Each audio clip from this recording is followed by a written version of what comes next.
ucapkan terima kasih buat teman yang sudah like, yang sudah komen, terima kasih. Dan yang belum, jangan lupa untuk klik lonceng dan subscribe supaya video saya selanjutnya teman-teman tidak ketinggalan. Terima kasih, langsung saja. Check it out.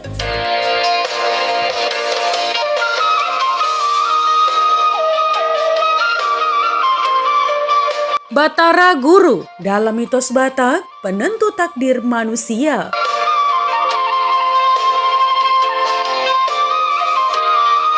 Ya teman, pada zaman dahulu, dalam mitos Batak ada diceritakan tentang 3 dewata yang disebut Debata Natolu, Batara Guru, Debata Sori, dan Mangala Bulan.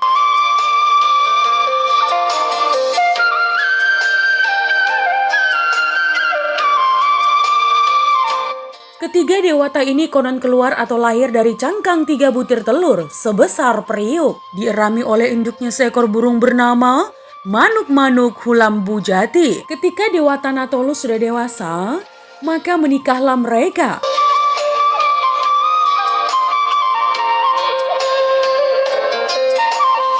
Batara Guru menikah dengan si Boru Parmeme, Debata Sori menikah dengan si Boru Parorot, dan Mangala Bulan menikah dengan si Boru Panuturi.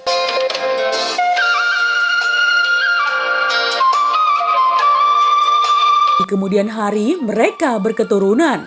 Pasangan Batara Guru dengan istrinya si Boru Parmeme melahirkan putri bernama si Boru Dea Parujar, dan Mangala Bulan dengan istrinya si Boru Panuturi melahirkan si Raja Odap-Odap.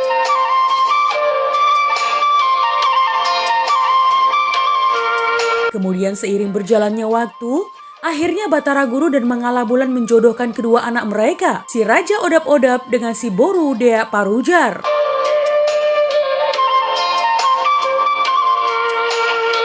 Berhubung Batara Guru menjadi besan dengan Mangala Bulan, maka terjadilah pertuturan dengan posisi Batara Guru sebagai hula-hula dan Mangala Bulan sebagai boru. Adapun Debata Sori digambarkan sebagai dongat tubuh.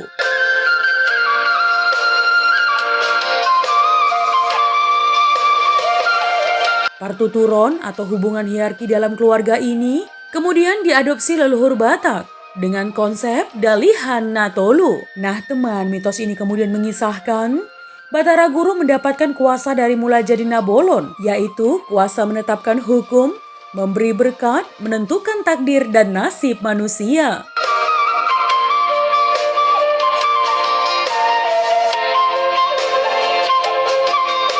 Jadi apa yang sudah diikat dan ditetapkan oleh Batara Guru, manusia hanya menjalaninya, tidak ada pilihan lain.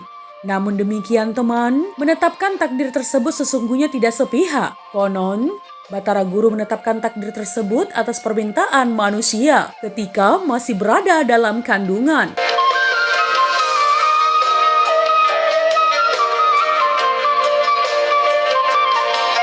Ketika masih berada di rahim seorang ibu, Batara Guru bertanya kepada roh janin. Batara Guru akan menjelaskan, kelak janin itu akan hidup di dunia. Lalu Batara Guru menanyai para janin, apa yang diinginkan selama nanti hidup di dunia?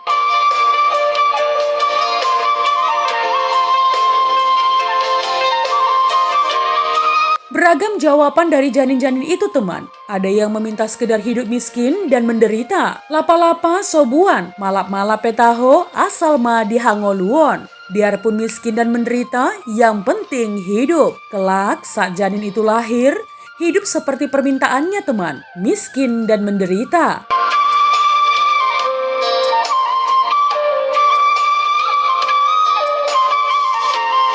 Nah teman, janin lain ada yang meminta dijadikan sebagai seorang pemimpin yang pengayom. Hariara mandundung tubonana, bahen maau opung Batara Guru, songon hariara nabolon, parlinggom-linggom nidongan jolma.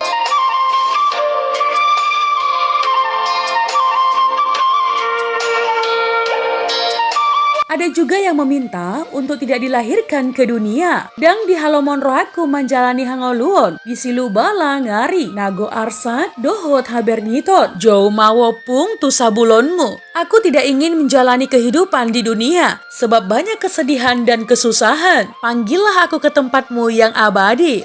Janin dengan permintaan seperti itu mungkin akan mati ketika masih berada dalam kandungan atau meninggal sesaat dilahirkan.